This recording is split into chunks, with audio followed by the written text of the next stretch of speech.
자, 여러분이 상향식, 하향식 인공 도덕성 구현에 대한 동영상을 여러분이 그 수강을 하고서는 질문을 올렸는데, 그 질문에 대해서 제가 답변을 하면서 조금 더 심층 학습이 되도록 어 해 보겠습니다. 자, 제가 지금 여기 공유한 부분을 보시면, 자, 이렇게 하면 여러분이 아마 글자가 잘 보이실 텐데요. 자, 자율주행 차량에 관해서, 자, 제가 지금 여러분이 질문 올린 거를 읽을 테니까, 혹시나 여러분이 뭐 스마트폰을 통해서 보는데 쪼끔은 어려움이 있고, 듣기만 해도 여러분이 그 들을 수 있 듣기만 해도 이해할 수 있도록 질문을 어 읽도록 하겠습니다. 자율주행 차량에 관해서 어떠한 사람이 더 많이 다치는지에 관하여 답변을 해 주셨는데, 자율주행 차량을 포함하여 드론이나, 잠시만요. 잘 안 보이네요. 드론이나 여러 인공지능들이 포함되어 있는 기계들의 오작동으로 인해서 난 사고는 누구에게 책임을 물어야 하는 건지 궁금합니다. 아, 오작동으로 인해서 난 사고. 오작동이란 것은 자율주행의 시스템에 의해서 의사결정이 내려진 상태가 아닌 거죠? 오작동이란 것은 기계 자체가 뭔가 잘못 작동했다는 거고, 원래는 잘 작동해야 되는데 잘못 작동한 거니까, 이것은 기계나 시스템을 만든 쪽에서, 제작한 쪽에서 인제 책임을 져야 되는 거죠. 요거는 인공지능 윤리랑은 사실은 그 관련성은 없는 걸로 생각을 하면은 될 것 같아요.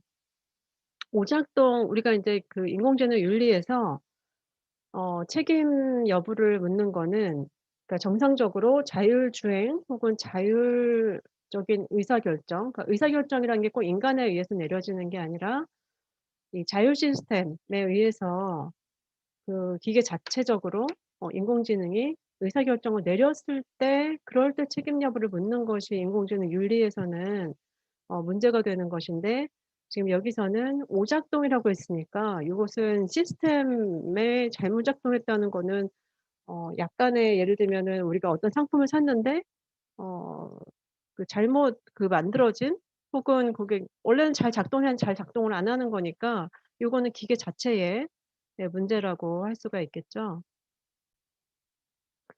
자, 이해가 가시나요? 그 우리가 지금 인공지능에 대한 윤리를 다루고 있지만, 그렇다고 해서 인공지능이나 컴퓨터에서 뭐가 잘못됐을 때 생기는 책임을 모두 다 다루는 것은 아니고, 인공지능이 정상적으로 작동하는 데 있어서 그 인공지능이 내리는 의사결정에 있어서의 그 윤리적 문제를 다루는 것이라는 점입니다. 그래서 오작동은 예 기계의 문제, 기계 자체의 문제, 오류가 난 거죠. 이제 그렇게 좀 구분을 하시면 될 것 같아요. 자, 그다음에, 자, 아시모프의 3 법칙에서 지칭하는 인간은 마주치는 모든 인간을 말하는 것인가요? 자, 그 뒤에도 지금 질문이 있는데, 여기서 일단 어 끊어서 얘기를 해 드리도록 할게요. 자, 아시모프의 3 법칙에서 지칭하는 인간은 마주치는 모든 인간. 그렇죠. 모든 인간을 얘기를 하죠. 만약에 모든 인간을 얘기를 하지 않는다면은 그 3 법칙이라는 게 일반화되기가 어렵기 때문에 모든 인간을 얘기하는 거예요. 그래서 아마도 이 로봇을 컨트롤하는 그런 주체가 되는 인간이 따로 있을 텐데, 아마 고런 경우를 그 생각을 하고 이런 질문을 한 건 아닌가라는 생각이 들거든요. 그래서 그 인간을 모두 포함을 하되, 예를 들면은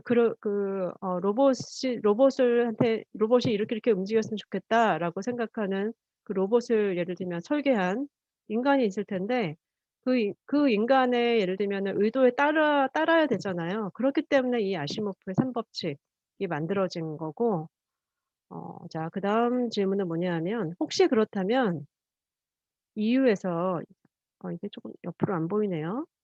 자, 옆으로 한번, 이 글씨를 너무 크게 해서 이게 지금 안 보이는 것 같은데, 쪼끔만 줄여 보겠습니다. 좀 잘리는데. 자, 혹시 그렇다면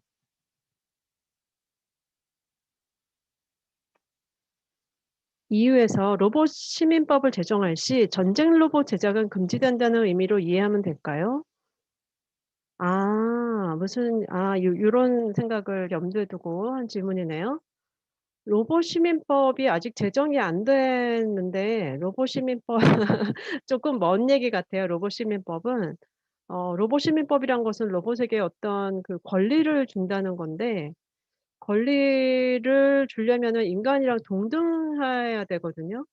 근데 아직까지는 그렇게까지는 안 되는 것 같고, 일단은 우리가 인공지능이나 로봇 윤리라는 것을 얘기한다는 것에서 전제는 로봇은 인간의 필요와 인간을 위해서 존재를 하는 것이기 때문에 로봇 시민법은 아마도 우리가 그 앞쪽에서 우리가 그 수업에서 맨 앞쪽에 다뤘을 때 여러분이 기억나나요? AI를 세 가지로 나눴잖아요. ANU하고 그다음에 뭐죠?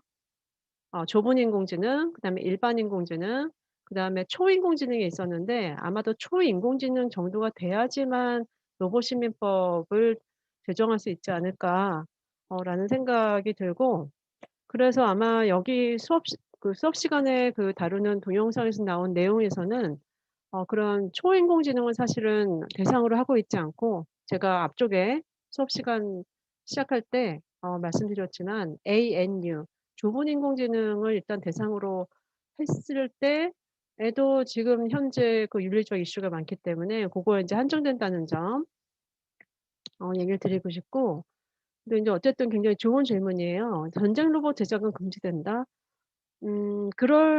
전쟁 로봇 제작은 전쟁 로봇이라는 것이 꼭 인간을 죽이는 로봇이 전쟁 로봇만 의미하진 않고요. 전쟁 로봇은 예를 들면 물론 그 적진에 들어가서 그 적진에 있는 그 상대 인간인 적을 뭐 살해하는 목적이 될 수도 있겠지만, 예를 들면 어떤 건물을 폭격한다든가 뭐 그런 식도 전쟁 로봇이기 때문에 "전쟁 로봇 제작은 금지된다는 걸로 그 똑같은 의미를 가지지는 않는다." 이렇게 얘기를 할 수가 있을 것 같아요. 자, 그다음에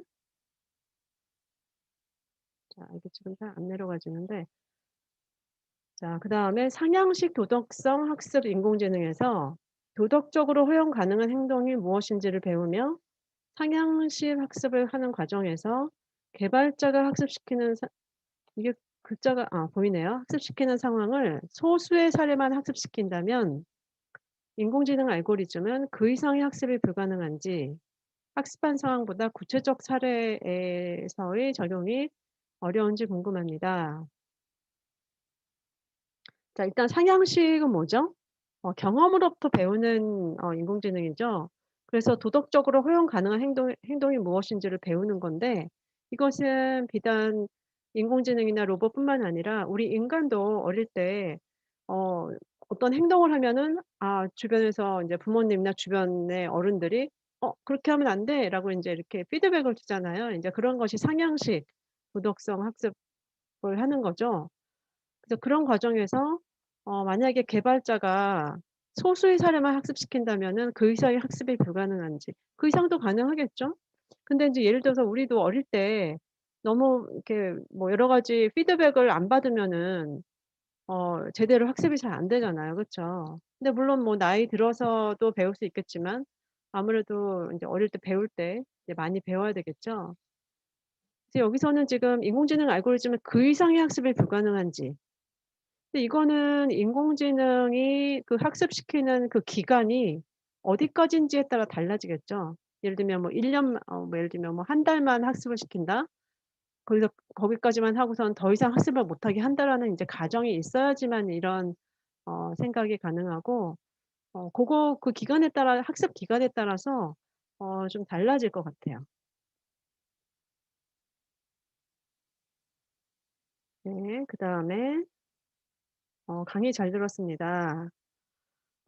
정보 처리 방식에 대해서 설명해 주실, 잠깐만요. 이게 클릭하면은 원래 잘 보이네요.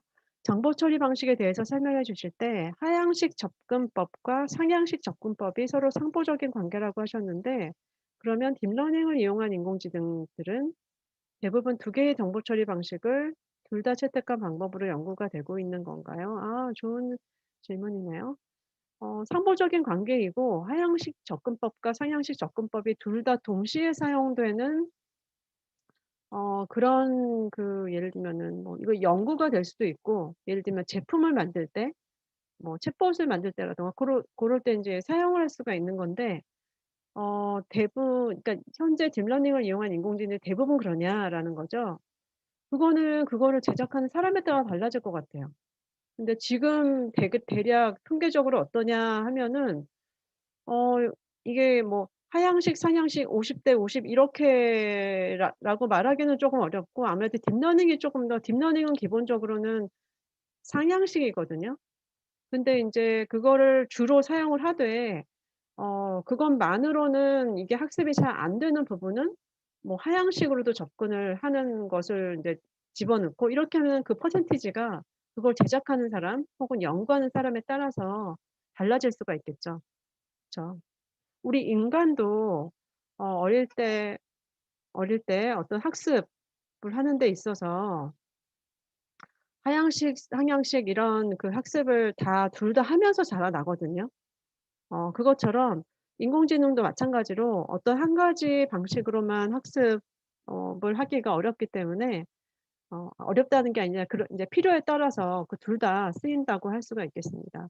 근데 꼭 그렇지는 않고 예를 들면 이걸 연구하는 사람 혹은 뭐 어떤 인공지능을 제작하는 사람에 따라 달라질 수도 있겠지만 그리고 그 인공지능의 종류에 따라서 또 달라질 수도 있겠죠. 인공지능 종류가 굉장히 많잖아요. 로봇의 종류도 많고. 그것이 어떤 기능을 발휘해야 하느냐에 따라서 그 비중이라든가 뭐 상향식, 하향식이 어느 쪽이 더 필요하느냐가 굉장히 좀 다양하게 달라진다고 얘기할 수 있겠습니다. 자 그럼 밑으로 내려가 볼게요. 자 인간들이 살아가는 사회에서 법도 아직 불합리한 부분도 많고 이게 어떻게 하면 잘 됐네요. 제대로 다듬어지지 않은 부분들이 많다고 생각합니다. 미래에 인공지능을 처벌해야 되는 경우가 나올 수도 있는데 요것도 아까 제가 앞쪽에서 얘기한 다른 질문에 대해서 인공지능을 처벌한다는 것은 인공지능이 법적으로 처벌 대상이 되어야 되고 그러면 법적으로 인격권이라든가 어떤 권리 아니면 법적으로 처벌을 받을 수 있는 그런 법적 지위가 있어야 되거든요. 근데 그거는 지금 artificial narrow intelligence 좁은 인공지능에서는 아직은 그런 지위가 주어질 수 없는 단계이기 때문에 그 정도로 발전되지도 않았고요. 그래서 요것도 아마도 general intelligence나 super intelligence까지 가야지만 가능한 그런 시나리오가 될 것 같아요. 근데 인제 여기 질문은 그런 걸 가정을 하고서는 하는 질문이니까 그런 처벌해야 하는 경우가 나올 수도 있는데 비교적 역사가 훨씬 더 길었던 인간 사회에서도 불공평하다고 말이 나오는데 인공지능에게 평등한 처벌을 내릴 수 있을까요? 뭐 마찬가지일 거예요. 그쵸? 네. 공평, 불공평. 이거는 인제 artificial super intelligence까지 가야지만 가능한 얘기일 것 같습니다. 자 그다음에 사람의 지능은 제가 요거를 블럭을 씌울게요 여러분. 상향식 접근을 통해서 성장한다고 생각합니다. 네 맞아요. AI도 한 가지 접근 방식만 채택하는 게 아닌 하향식과 상향식 두 가지 접근 방식을 적용할 수는 없을까요? 네. 두 가지 접근 방식 모두를 사용한다고 제가 아마 동영상에서 얘기를 했을 거예요. 근데 요게 이런 방식이 지금 나온 게 아니라 예전부터 있었어요. 꽤 오랫동안 적용을 하고 있었고 다만 최근에 인제 딥러닝 어 상향식이죠.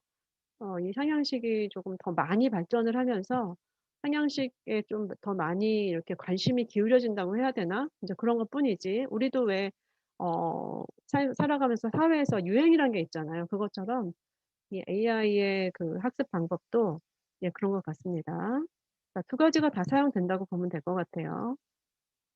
자 그다음에 결국 미래에는 인공지능이 발전하여 인간의 의식과 매우 유사해지고 상당 수준의 개별적 인공지능을 지닐 것 같습니다. 이 미래가 언제가 될지는 모르겠지만 그쵸? 인간의 의식과 매우 유사해진다는 게 뭘까를 또 생각을 해 봐야 돼요. 이게 간단하지가 않고 인간의 의식에 대한 연구도 아직은 사실은 미스테리거든요. 우리 인간의 의식이 도대체 어떤 특성을 가지고 있느냐부터가 사실은 연구하기가 굉장히 어려운 거라서 '인간의 의식과 매우 유사해진다.'라는 정도를 알려면 먼저 인간의 의식이 어떤 건지를 연구가 되어야 되고 또 그다음에 '인공지능이 그 정도까지 발전한다는 게 어떤 거냐.'라는 것도 아직은 모르기 때문에 이 사실은 우리가 영화에서는 굉장히 인간의 의식과 비슷하게 나온다고 이렇게 보여지는데 사실은 이것이 이렇게 발전되려면 사실은 굉장히 여러 가지를 고려를 해야 되는 그런 문제라고 생각을 하시면 됩니다. 자 그다음에 자 그래서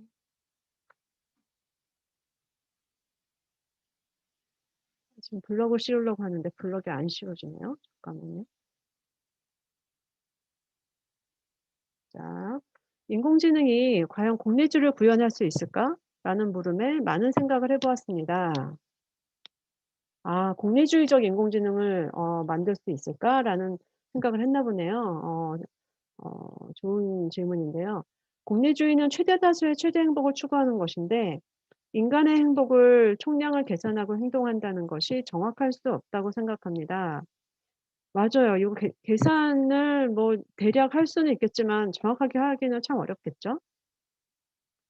행복이라는 것은 주관적이고 정의할 수 없는 것인데 그렇죠. 근데 이제 어떤 사람들은 행복을 어느 정도는 좀 계산을 하는 경우가 있잖아요. 예를 들면 인간의 경우도 예를 들면 뭐 월급이 많을수록 더 뭐 부러워한다거나 뭐 더 좋다고 생각한다거나 그것만 해도 이미 벌써 계산을 하는 거잖아요. 이제 그런 의미를 생각하는 것 같아요. 물론 사람마다 행복의 의미나 기준이 다를 수는 있지만 이제 그런 의미에서 얘기를 하는 것 같고 하지만 지금 질문처럼 행복이라는 게 주관적이고 정의할 수 없는 것도 또 맞는 얘기죠. 자 그래서 데이터를 기반으로 계산을 통해 이루어지는 기계가 모든 상황을 고려하여 정확한 계산을 할 수 없을 것 같다는 생각이 들었습니다. 네 맞아요. 이거는 꼭 인공지능뿐만 아니라 공리주의 인간에게 있어서도 그렇죠.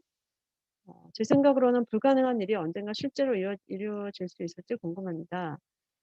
이거는 인제 '어느 정도 계산이 가능하다.'라는 가정을 하면은 아마도 가능해지겠죠? 그리고 인제 고런 거에 기반을 해 가지고 공리주의적인 인공지능이 만들어질 수도 있겠고 하지만 모든 사람에게 적용은 안 되겠지만 인제 인간도 마찬가지죠. 어떤 이제 대다수가 뭐 뭔가 부러워하고 저렇게 됐으면 좋겠다.' 인제 이렇게 한다는 거는 어느 정도는 계산할 수 있는 부분이 있고 또 아닌 부분이 있고 이제 그렇다는 걸 보여주니까요. 자 그다음에 자 여러분 요런 생각을 해 보는 건 참 좋은 것 같아요. 이게 인간에게 있어서뿐만 아니라 인제 인공지능을 보면서 이런 생각을 한다는 것이 자 그다음에 음 8 주차에서 도덕적 인공지능 설계에 대해서 설명해 주셨는데 윤리적 판단과 도덕적 행동의 기준에 대해서 나라마다 각각의 문화가 있을 것이며 예절과 예의 기준도 다를 것입니다. 이러한 문제에 있어서 그럼 나라별로 딥러닝을 다르게 대입시켜야 하는 건가요? 좋은 질문이에요. 그쵸. 뭐 기본적으로 예를 들면 뭐 "살인하지 말라. 남의 물건을 훔치지 말라." 이런 약간 보편적이고 일반적인 윤리적 도덕적 행동의 기준이 인제 인류가 다 보편적으로 받아들이는 그런 것들이 있겠지만 구체적으로는 문화가 약간씩 다르면서 한 나라에서 허용되는 것이 다른 나라에서 허용이 안 되는 게 있거든요. 예를 들면은 유럽의 어느 나라들은 예를 들면은 강아지를 뭐 먹지는 않잖아요. 근데 우리나라는 뭐 먹는 문화가 있기도 또 하니까 그렇게 기준이 약간씩 다른데 그러면은 딥러닝을 다르게 대입시켜야 하는가? 그렇겠죠. 그러니까 딥러닝이라는 게 경험적 데이터를 가지고 학습을 하는 거니까 경험적 데이터 자체가 좀 다르지 않을까요? 그렇겠죠? 데이터도 다를 거고 여러분이 지금 과제 아마 하고 있을 텐데 거기서 그 알고리즘의 변수와 가중치가 있잖아요. 그러면 어떤 변수를 채택할 것인가도 약간 다를 거고 어 유사한 그런 변수 예를 들면 뭐 "사람을 때리지 말라." 뭐 이런 기준이 만약에 동일하다 하더라도 그 "다른 기준보다 이 기준이 더 중요하다." 요런 가중치를 주는 거가 그 문화마다 약간 다를 수가 있겠죠. 가치관이나 그런 그 사고의 기준이 다르기 때문에. 그래서 만약 그렇겠죠. 그래서 예를 들면은 이번에 이루다 같은 경우 챗봇 같은 경우도 뭐 미국에서 개발되는 챗봇이랑 우리나라에서 개발되는 챗봇 혹은 여러분이 뭐 면접 같은 거를 인공지능으로 본다면 미국에서 만들어지는 면접 인공지능이나 우리나라에서 만들어지는 면접 인공지능은 약간 그 기준이 데이터도 아마 다를 거고 그 기준이 우리나라 같은 경우는 쪼금 성실해 보이고 뭐 예를 들면 배려하는 단어를 많이 쓰는 사람에게 가중치를 더 준다면 미국 같은 경우는 좀 더 적극적이고 본인의 능력을 잘 어필하는 사람 뭐 이런 것들에 더 가중치를 줄 수가 있으니까요. 다를 수 있겠죠. 근데 인제 그런 것들을 만약에 수출하는 경우는 어떻게 되는가 이런 생각을 해볼 수가 있는데 그런 경우는 그 나라의 문화에 맞춰서 조정을 하겠죠. 근데 이거는 비단 인공지능뿐만 아니라 우리가 어떤 제품을 그 일반적으로 꼭 뭐 컴퓨터 말고 일반적인 상품을 출시할 때도 그 나라에 맞춰서 약간씩 변형시키잖아요. 그러니까 마찬가지라고 생각을 하시면 될 것 같아요. 자 그다음에 강의 잘 들었습니다. 어 그렇다면 하향식 설계 방식보다는 상향식 설계 방식이 더 좋은 방식이라고 할 수 있는 것인가요? 아 이 질문은 아마도 지금 딥러닝이 많이 쓰이고 있기 때문에 이런 질문을 한 게 아닌가라는 생각이 들거든요. 더 좋다 안 좋다로 얘기를 할 수는 없고요.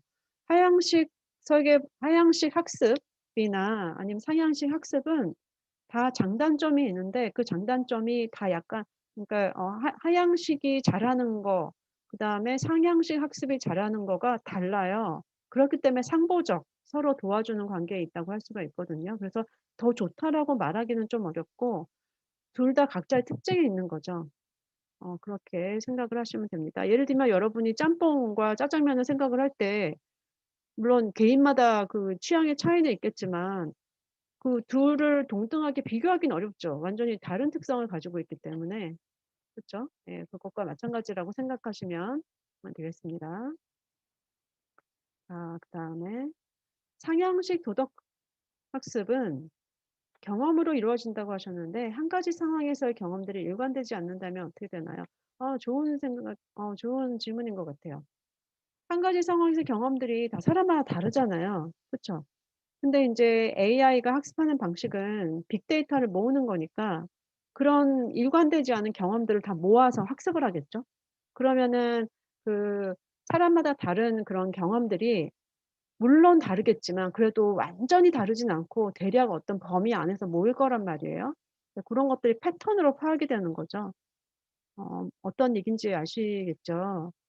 예를 들면 우리가 "밥을 먹는다."라고 하면은 사람마다 밥을 먹는 방식이나 뭐 취향이 다 다르지만은 그렇다고 예를 들면은 숙제하는 것하고 밥 먹는 건 완전히 다른 행위잖아요. 그렇게 구분을 할 수 있는 것처럼 '다양성이 어떤 패턴으로 묶인다.'라고 생각을 하시면 될 것 같아요. 자 그다음에 과연 인공지능의 판단 수준을 사람의 수준까지 알고리즘만으로 구현할 수 있을지가 궁금합니다. 사람의 뇌를 먼저 완벽하게 이해를 해야 할 것 같습니다. 네네. 사람의 수준이라고 하면은 Artificial General Intelligence를 얘기하는 거죠. AGI. 사람의 수준까지 알고리즘만으로 무슨 얘기인지 알겠어요. 그러니까 알고리즘만으로 구현을 만약에 나중에 하게 될 수도 있을 텐데 그렇다 하더라도 이 알고리즘을 사람의 뇌를 이해를 한 다음에 이 알고리즘이 구현이 돼야지만 '사람 수준까지 올라가지 않겠나.' 이런 거죠. 그래서 실제로 지금 그 알고리즘을 이 계속 인제 발전이 되고 있잖아요. 근데 그 과정에서 인간의 신경망이 어떻게 움직이는지, 여기서 정보들이 어떻게 왔다 갔다 하면 정보 처리가 되는지를 참고를 해서 만들어진 겁니다. 딥러닝이라는 게 인간의 신경망을 약간 모사한 거거든요. 그래서 지금도 이런 그 인공지능을 더 잘 발전시키기 위해서, 더 높은 수준까지 발전시키기 위해서 사람의 뇌신경, 신경망을 이해하는 작업, 그리고 그것에 대한 연구를 많이 참조를 하고 있다고 해요.